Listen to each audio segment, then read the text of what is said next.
Que a graça e a paz de nosso Senhor Jesus Cristo seja sobre a sua vida. Mais uma vez aqui estamos para compartilhar com você a leitura diária da Escola Bíblica Dominical, lição para jovens. A lição que nós estamos estudando nessa semana para jovens é a lição de número 10. A manifestação do anticristo e o dia do Senhor. Quero pedir para você subscrever no meu canal. Visite também o nosso site www.moldado.com. No site você tem os vídeos, você tem uma mensagem escrita que introduz o assunto que nós abordamos aqui e também lá você encontra os slides, esses slides para você baixar quando você quiser. Deus abençoe a sua vida. Deus abençoe a sua família e seja bem-vindo. Quero lembrar a você que após a leitura diária, nós temos também as 5 reflexões que nós temos no final da lição. Que Deus abençoe a sua vida e vamos para segunda-feira. A lição nos traz na leitura diária da segunda-feira, Mateus 24, e o versículo de número 36. Ninguém sabe quando ocorrerá o dia do Senhor.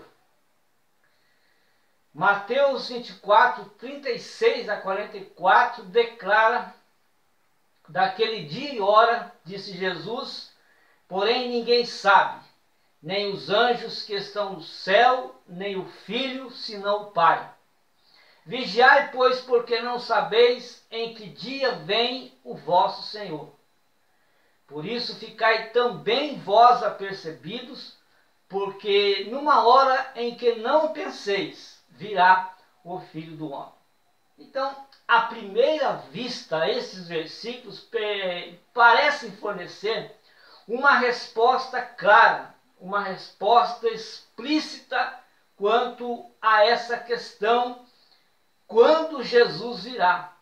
E Jesus deixa claro que ninguém, nem o Filho, senão o Pai, sabe quando isto, ou seja, só o Pai sabe quando isto irá acontecer. Isso Jesus disse naquele momento. Agora, ninguém pode saber hoje, nenhum homem pode saber quando Jesus voltará. Esses versículos, eles não dizem que ninguém jamais seria capaz de saber quando Jesus voltaria. Naquele momento, só o Pai sabia, disse Jesus. Estudiosos da Bíblia diriam que Jesus, agora glorificado no céu, sabe o momento do seu retorno, indicando que a frase, quando Jesus disse assim, nem o Filho, não significa que Jesus não saberia. Ele não saberia naquele momento, mas ele viria a saber. Não acreditamos, porém, que essa vinda de Jesus, a vinda de Jesus, nós não acreditamos que ela venha a ser revelada a outra pessoa, a ninguém, a nenhum ser humano, a não ser para Jesus a glória que está glorificado no céu. Então não acreditamos que Deus tenha revelado a ninguém quando Jesus voltará. Não vemos nada nas Escrituras dizendo que Deus de fato revelaria a alguém que Jesus voltaria, conforme Mateus 24, 36 a 44. Daquele dia e hora, porém, ninguém sabe.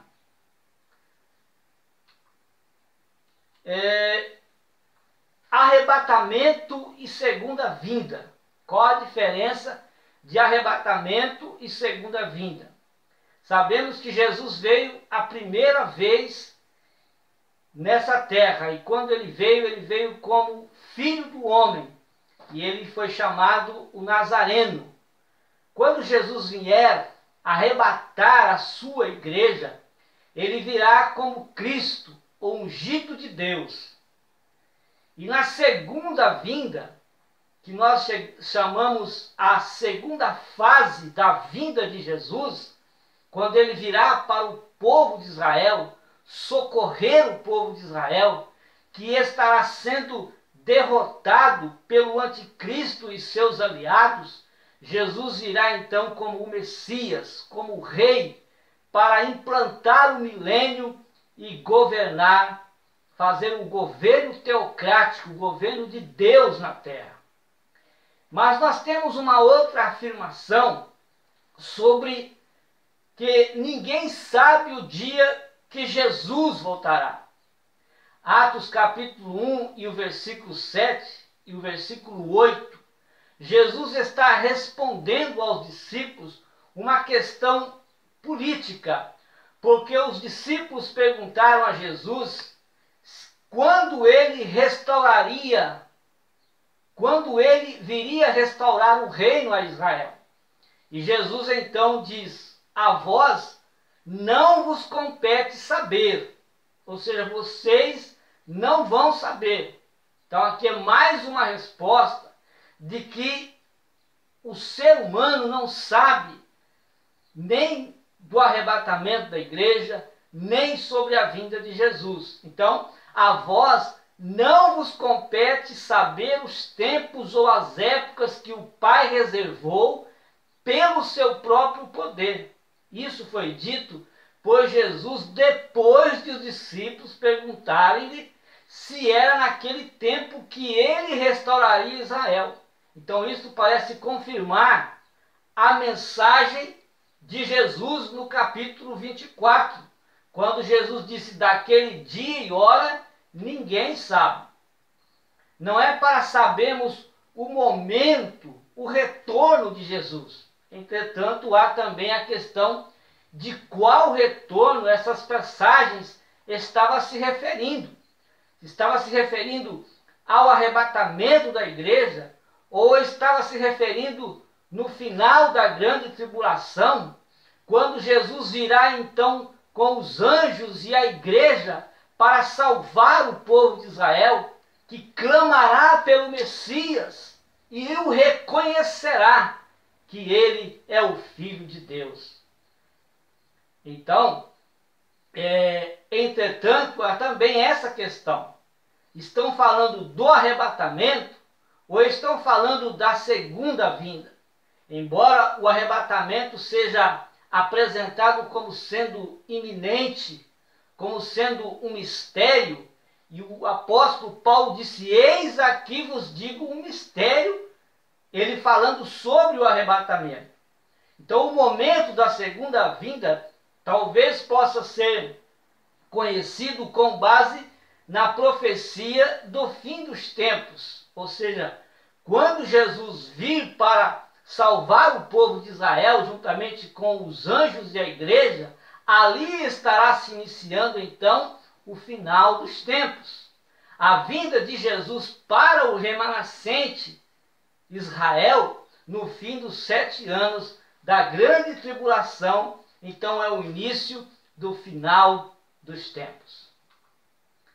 Sofonias capítulo 1, versículo 4, é a leitura de terça-feira, diz que o dia fala sobre o dia do Senhor no Antigo Testamento. As passagens do Antigo Testamento que lidam com o dia do Senhor, geralmente ela transmite um sentido de iminência, proximidade e expectativa. Isaías 13:6 diz assim: uivai, pois está perto o dia do Senhor. Ezequiel 30 e o versículo 3 diz assim: porque está perto o dia, sim, está perto o dia do Senhor. Joel capítulo 1, versículo 15 diz: ah, que dia, porque o dia do Senhor está perto. Joel 2:1 diz: tocai a trombeta em Sião, e dai voz de rebate no meu santo monte. Perturbem-se todos os moradores da terra, porque o dia do Senhor vem, já está próximo. Joel 3:14, multidões, multidões no vale da decisão, porque o dia do Senhor está perto no vale da decisão. Obadias capítulo 15 diz: porque o dia do Senhor está prestes a vir sobre as nações. Sofonias 1,7: cala-te diante do Senhor Deus, porque o dia do Senhor está perto. O dia do Senhor no Antigo Testamento está perto, o grande dia do Senhor. Está perto e muito se apressa. Sofonias 1,14. Então isso é porque as passagens do dia do Senhor no Antigo Testamento estão se referindo a um cumprimento próximo e distante, assim como muitas profecias no Novo Testamento.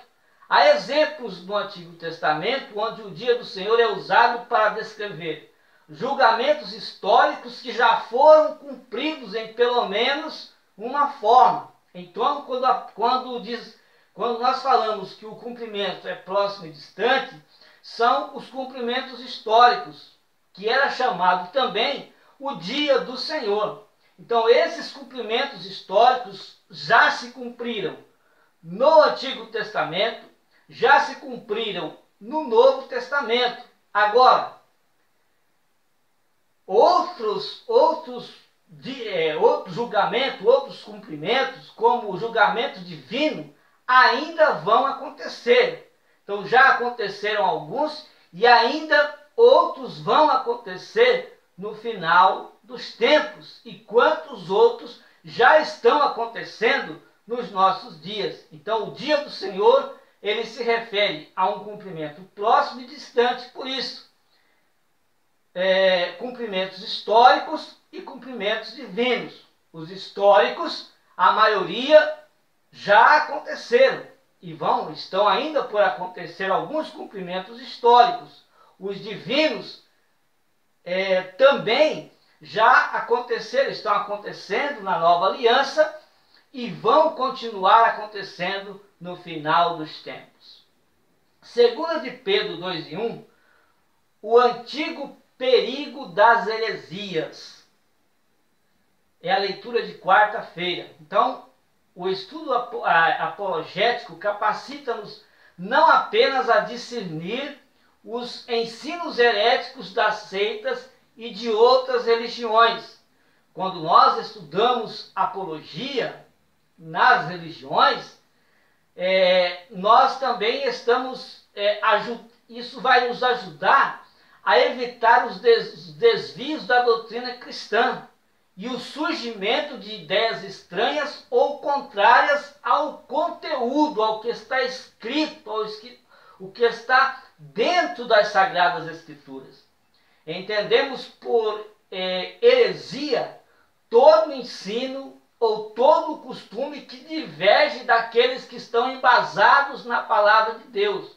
Ou seja, todo ensino que não tem base na palavra de Deus, todos os conselhos, todas as profecias que não têm base na palavra de Deus são heresias. Das heresias mais antigas, ou seja, mais notáveis, antigas e mais notáveis, combatidas pelos defensores da fé, nós podemos citar aqui algumas. Por exemplo, o marcionismo, que ensinava que o Deus do Antigo Testamento não é o mesmo Deus do Novo Testamento.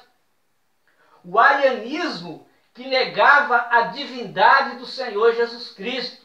O ebionismo, que ensinava a ser o cristianismo uma mera continuidade do judaísmo.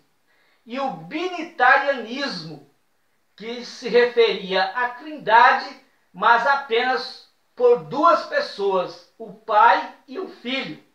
E também o unitarianismo, que rejeitava a Santíssima Trindade, ou seja, eles acreditam em apenas um único Deus, sem o Filho e sem o Espírito Santo. Então é impressionante, vejam bem, que estas heresias ainda subsistem, ainda existem até o dia de hoje em seitas e também em grupos pseudo-cristãos.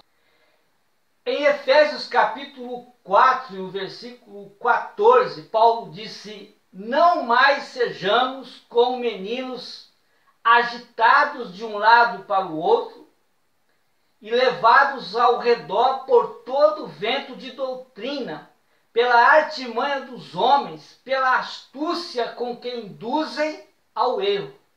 Então precisamos tomar cuidado para não sermos enredados por quaisquer mentiras.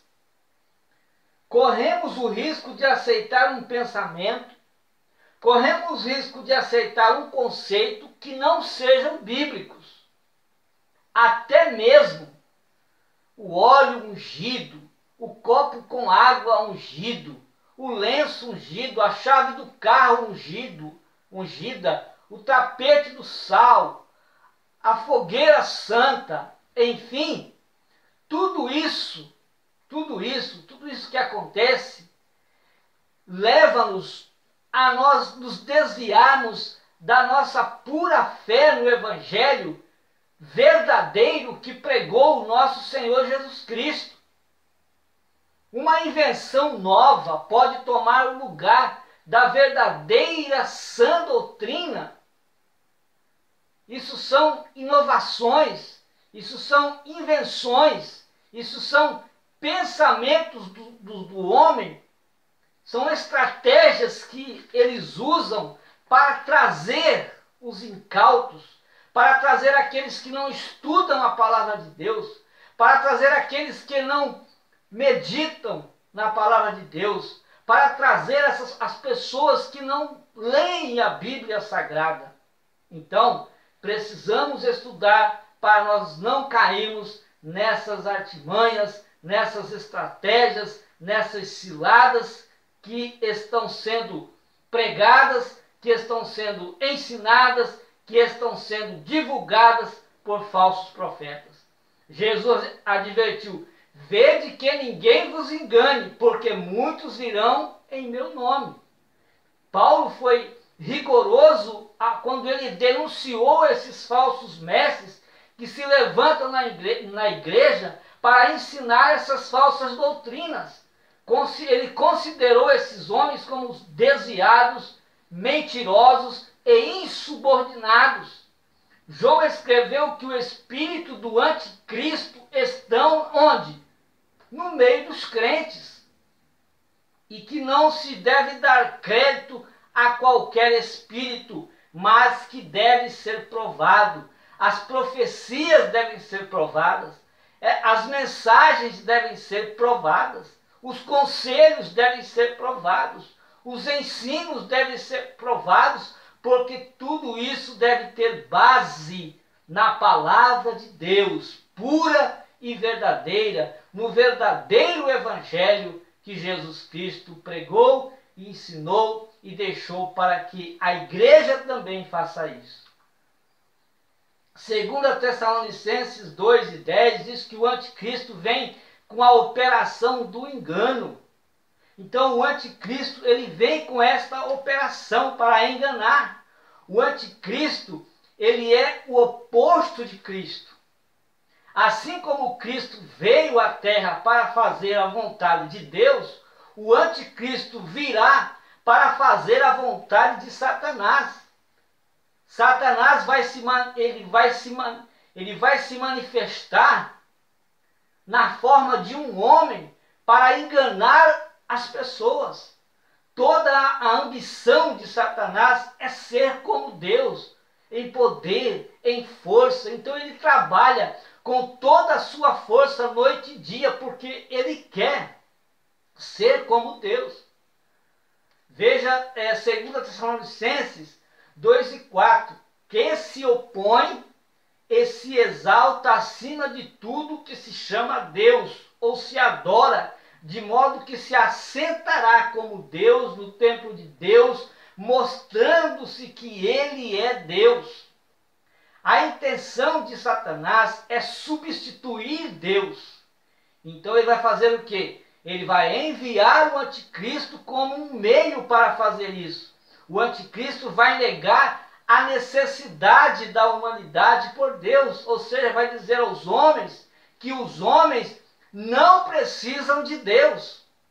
E ele vai afirmar-se, ou vai confirmar, ele como sendo o príncipe deste mundo. Mas que tipo de mundo estaria disposto a aceitar o emissário de Satanás como Senhor? É possível, e muito possível, que este mundo em que nós estamos vivendo agora já chegou a tal estado de receber este emissário de Satanás. Veja os enganos do anticristo. Tudo isso está pavimentado. O caminho para o anticristo aparecer e se livrar de qualquer pretensão da religião. Ele vai procurar acabar com Deus completamente. Ele irá realizar sinais e maravilhas para provar ao mundo, de uma vez por todas, que a humanidade é autossuficiente, que os homens não precisam de Deus. Apocalipse 13, versículos 13 a 14, diz: faz grandes sinais, de maneira que até fogo faz descer do céu à terra, à vista dos homens. Ele engana os que habitam na terra com sinais que ele foi permitido que fizesse em presença da besta, dizendo aos que habitam na terra que fizesse uma imagem à besta. A humanidade está pronta para abraçar uma pessoa desta forma. Por quê? Porque a humanidade quer uma pessoa assim, que não interfiram nas suas vidas confortáveis. A humanidade quer uma pessoa assim, uma pessoa que vai realizar os seus pensamentos, que vai realizar os seus sonhos, que vai trazer paz e harmonia na terra, um mundo de tolerância, amor e boa vontade, mas sem nenhum custo pessoal. O anticristo será capaz de fazer tudo isso, ou seja, suprir as necessidades da humanidade sem interferir na sua vida pessoal. Por que as pessoas não querem Deus, descreem de Deus, querem ser ateus? Porque não querem ninguém interferindo na sua vida. São orgulhosos e não querem cumprir com aquilo que Deus está colocando diante da sua frente. Eles querem que as suas necessidades, que os seus prazeres, que os seus desejos carnais sejam supridos. E por isso dizem não crer em Deus, outros dizem ser ateus, outros fogem da Bíblia Sagrada porque não querem interferência. Mas o anticristo vai fazer tudo isso. Vai trazer paz à terra, tolerância, amor, boa vontade. Enfim, as pessoas vão poder satisfazer os seus desejos carnais sem ter nenhuma interferência pessoal na sua vida. O anticristo enganará por um tempo só. Depois será destruído juntamente com as nações que irão se aliar ao anticristo depois dos 3 anos e meio. Porque 3 anos e meio o anticristo vai conseguir enganar o povo. O povo vai ser enganado, a humanidade vai ser enganada, os judeus vão ser enganados por Satanás. Mas eles, no final dos 3 anos e meio, ele vai pedir que todos os homens o adorem. E os judeus vão negar essa adoração, porque eles adoram somente ao Deus Todo-Poderoso. E então o anticristo vai começar a perseguir os judeus, principalmente, mas todo o povo. E então ele vai aliar-se, ele vai conseguir outras nações que se alienarão a ele para guerrear, para destruir o povo de Israel. O nome do anticristo tem sido sinônimo de mal através das eras, mas a verdade é que quando ele finalmente for revelado, a maioria das pessoas não vão reconhecê-lo pelo que ele é. Vai ser alguém que é talentoso e não mal. Não, ele é conhecido por mal, mas as pessoas não vão reconhecer ele como mal, porque ele é cheio de talento, ambicioso, e vai resolver os problemas do mundo. Ele irá avançar o que já está em processo de se tornar realidade, que o mundo pode se tornar um paraíso de própria autoria do homem, sem a necessidade de ter Deus nas suas vidas. O mundo vai acreditar que o anticristo, ele vai estar ao leme, ele vai ser o piloto, ele vai dirigir esse mundo, e a humanidade pode realizar qualquer coisa. Quando isso acontecer, Satanás finalmente vai ter o que ele sempre quis. Ele será visto como igual a Deus. O povo vai ver ele como sendo igual a Deus. Ele terá o controle de um mundo que não tem necessidade mais de Deus. Mas também é preciso lembrar que enquanto o reino do Senhor vai estar sendo estabelecido para sempre, a atuação do anticristo será desfeita facilmente. Como? Pelo poder da palavra do Altíssimo, pelo esplendor da sua vinda. Por quê?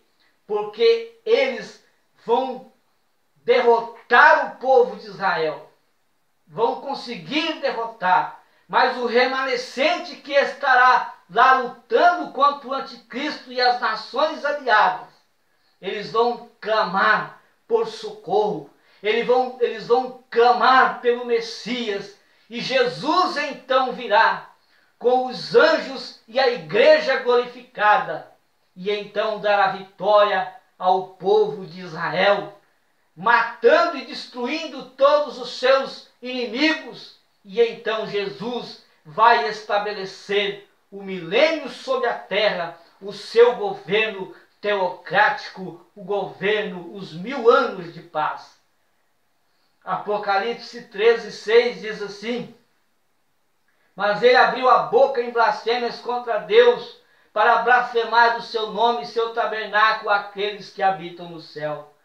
Então é bom lembrar que enquanto o reino do Senhor está sendo estabelecido, o reino do anticristo será apenas 3 anos e meio, e depois só guerras e rumores de guerras, e a guerra do Armagedon finaliza com a destruição do anticristo e as nações aliadas, e então o milênio será implantado por Cristo, seus 1000 anos de paz. 1 de João capítulo 4, o versículo 3, fala do perigo do espírito do anticristo. Então o anticristo é quem? O anticristo é aquele que nega que Jesus é o Cristo. Então existem muitos espíritos de anticristo no mundo. Eles rejeitam o poder de Jesus. Então essas pessoas têm o espírito do anticristo. Muitos associam o anticristo à besta do Apocalipse. Essa pessoa, ou seja, o anticristo, servirá a Satanás e se exaltará como um Deus. Ainda muitos, no fim dos tempos, serão enganados e adorarão a besta. Mas no fim, Jesus voltará e vencerá o anticristo, a besta, o falso profeta. As nações que se alienarão ao anticristo também serão vencidas por Jesus. Quem é o mentiroso, disse João, senão aquele que nega que Jesus é o Cristo? Esse é o anticristo, aquele que nega o Pai e o Filho. E ainda continua João dizendo, na sua primeira carta, capítulo 4, versículo 3, mas todo espírito que não confessa que não confessa Jesus não procede de Deus. Esse é o espírito do anticristo, acerca do qual vocês ouviram que está vindo e agora já está no mundo. 666, a marca da besta. Nós temos aqui o poder político e o poder religioso. O anticristo, o poder político. O falso profeta, o poder religioso. Então, o falso profeta que levará o mundo a adorar o líder político, o anticristo, também utilizará a economia que vai controlar as pessoas, simbolizada pela marca da besta 666. Então esta marca da besta tem tudo a ver com o dinheiro. Ninguém vai poder comprar e vender sem essa marca. A pessoa não vai ter como comer, como pagar aluguel, vai ter que viver em um submundo, sobrevivendo com o lixo que vai colher de outras pessoas e não tendo acesso a nada da sociedade. Isso se essa pessoa conseguir escapar da morte. Porque vão ser aqueles que disseram, olha, eu não nego Jesus, Jesus é meu Salvador. E não negar a Cristo, vão ser torturados até morrerem, mas vão ser salvos. Então, isso se não escapar dessa morte, por recusar a marca. Então, todos estarão dentro desse sistema criado pelo anticristo. Ao recusarem a marca da besta, quando eles recusarem isto, dizendo não, então vão ser presos e torturados até a morte, mas serão salvos. Então veja aí, essa união do anticristo, também conhecido como o cavaleiro do cavalo branco, que é a primeira besta ou a besta que emerge do mar, com o falso profeta, também conhecido como segunda besta ou besta que emerge da terra, será um pacto. Isso é um pacto entre governo e religião. E a dominação desse novo sistema será através da marca 666. 2 Tessalonicenses 2,12, o fim dos desobedientes. Pecado é desobediência. Desobediência a Deus. Então o castigo da desobediência é a morte e a separação de Deus. A desobediência traz problemas na vida. Quem desobedece a Deus não tem a proteção de Deus. Deus quer nossa obediência, porém todos nós desobedecemos e precisamos da sua misericórdia para nos salvar da condenação eterna. Por isso Deus enviou Jesus à terra, Jesus veio. E agora quem se arrepende é salvo por Jesus. E Jesus nos ajuda a viver uma vida de obediência a Deus para termos a proteção divina. Então, o fim do mundo será terrível, porque Deus castigará todos os desobedientes. Haverá medo, pânico, terremotos, sinais no céu, os elementos serão destruídos com fogo, ninguém escapará do julgamento de Deus. Paulo, escrevendo aos Romanos 14:12, se eu não me engano, ele disse que todos os homens darão conta de si mesmo a Deus. Mas a esperança do salvo é a vinda de Jesus para buscar a igreja e eternamente estarem com Deus. Como podemos nos preparar para o arrebatamento da igreja? Como nós podemos estar preparados? Ninguém sabe quando Jesus virá, nem quando será o fim do mundo. Mas ninguém vai escapar do juízo de Deus. A única coisa que nós podemos fazer para estarmos preparados é viver uma vida de comunhão com Deus e agradar a Deus em tudo aquilo que nós fizermos. www.moldado.com é o endereço do nosso site. Faça uma visita, veja lá os vídeos, leia lá a mensagem introdutória do assunto, baixe os slides grátis e assim estude mais a palavra de Deus. A primeira reflexão: por que o debate a respeito dos últimos acontecimentos da história da humanidade é um tema complexo? Então, debater a respeito dos últimos acontecimentos da história da humanidade é um enorme desafio. Essa é uma questão sempre apresentada a partir de um olhar profético, com revelações, visões, e por isso há muitas interpretações. E são coisas que ainda vão acontecer. Se são coisas que ainda vão acontecer, o debate fica difícil. Não há como debater coisas que ainda vão acontecer. Há sim debates e chegam a algumas conclusões, mas conforme vão se aprofundando, vai havendo especulações. Paulo já havia falado muito sobre essas questões com os irmãos em Tessalônica. Mesmo assim, é necessário aprofundar ainda mais os debates. A complexidade das questões escatológicas tende a levar as pessoas a dois extremos.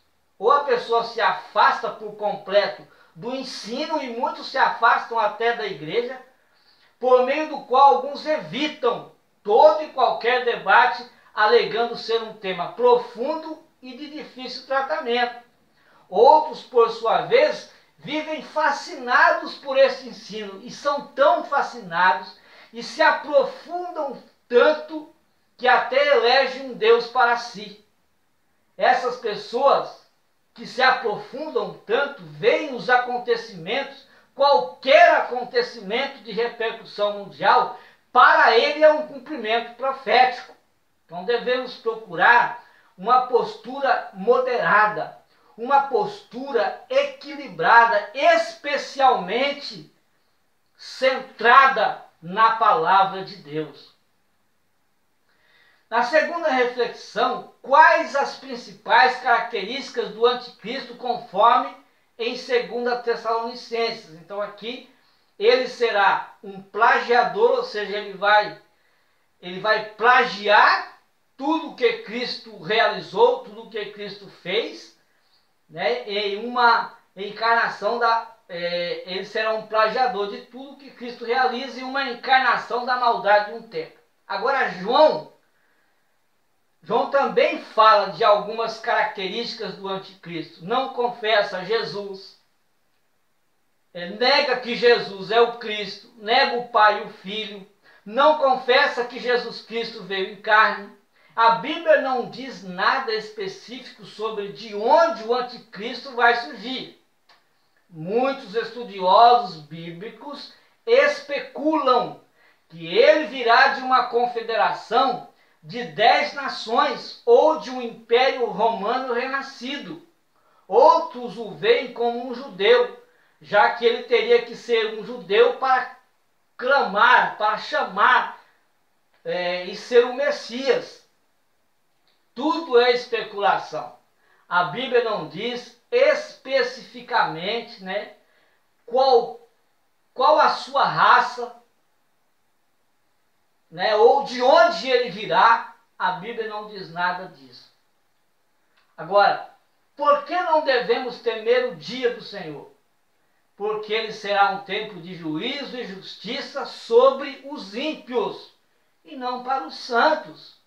A sabedoria vem de nós temer ao Senhor. O princípio da sabedoria é o temor de Deus. Quem teme o Senhor tem respeito por ele e não quer desagradar a ele. O temor do Senhor nos ajuda a evitar muitos erros. As regras de Deus nos protegem do pecado e também das suas consequências que vêm depois do pecado. Quando obedecemos a Deus, ficamos debaixo da proteção da sua justiça.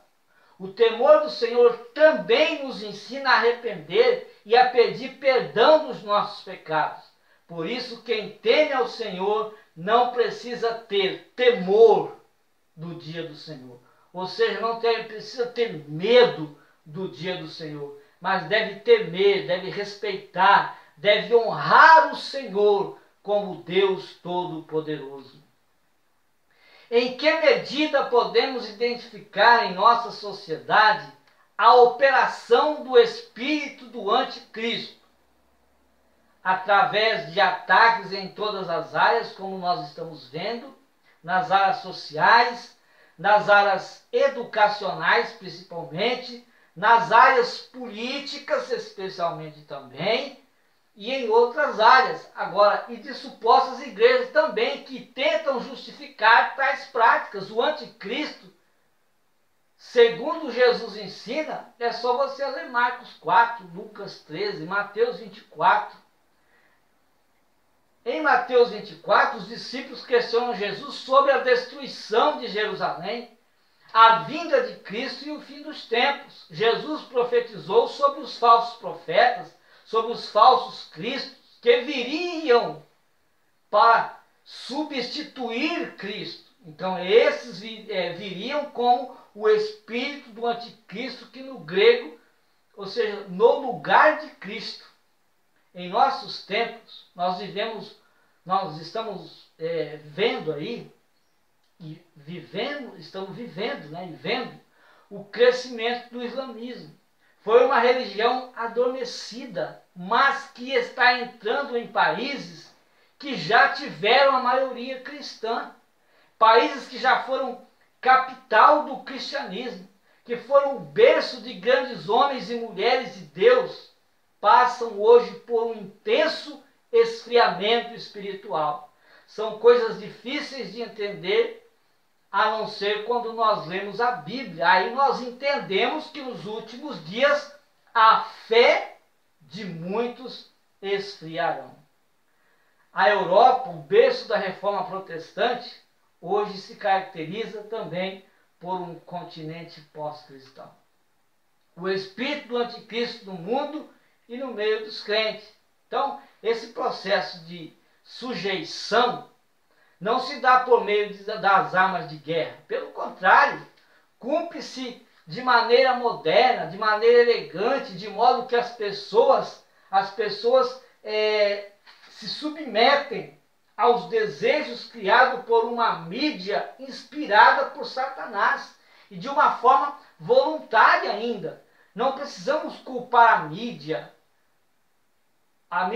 jornalística, a indústria do entretenimento, os liberais, os humanistas, os esquerdistas, nem qualquer outro grupo. Embora já esperamos esse tipo de abordagem no mundo em que vivemos, devíamos ficar absolutamente perplexos quando se constata essa mesma prática lá no mundo, também na igreja. No entanto, um outro Jesus tem sido apresentado na mensagem de outro evangelho. Como Paulo disse aos Gálatas, que eles estavam, para eles ter cuidado, porque eles poderiam pregar um outro evangelho, que eles não pregassem outro evangelho e tivessem cuidado para não serem influenciados por outro evangelho, porque ele não estava pregando um evangelho falso, mas o que ele pregava era o evangelho verdadeiro.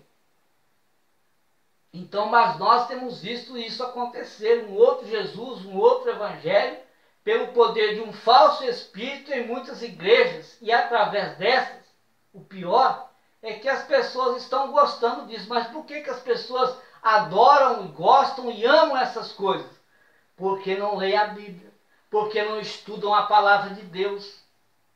Paulo escreveu sobre esse Jesus impostor que eles pregam, o espírito do anticristo.